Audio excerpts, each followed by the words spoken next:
భయంకరంగా మోసపోయారనుకోండి జీవితంలో, వాళ్ళు ఇక నమ్మరు ఎవరిని. వాళ్ళకి అనుమానంగానే ఉంటుంటుంది.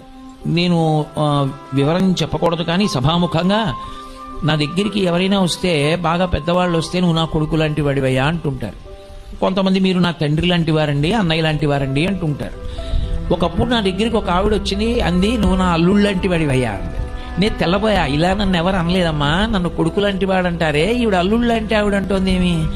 బహుశా కూతురు లేరేమో, నా భార్యని కూతురుగా భావించాలనుకుంటోందేమో. అల్లుడైనా పుత్రపంచకంలో ఒకటేగా, తప్పే ఉందిలేమో, నమస్కారం అమ్మా అన్నాను. నేను నిన్ను అల్లుడని ఎందుకన్నానో తెలుసా? నాకెలా తెలుస్తుందమ్మా అన్నాను. నేను ఒకప్పుడు తీవ్రమైన జ్వరంలో ఉండగా నాకు ఒకే ఒక్క ఇల్లు ఉంటే, అమ్మా నగరపాలక సంస్థ వాళ్ళకి చెల్లించేటటువంటి పన్ను తగ్గించుకోవడానికి దరఖాస్తు పెడుతున్నానని నా కొడుకు నా చేత సంతకాలు పెట్టించుకున్నాడు. ఇల్లు తన పేరు మీద మార్చుకుని నన్ను తీసుకొచ్చి రహదారి మీద వదిలేశాడు. నా కూతురు అల్లుడు నన్ను పోషిస్తున్నారు. అందుకే నాకు కొడుకు అన్న మాట అంటే అసహ్యం పుట్టింది. నిన్ను కొడుకు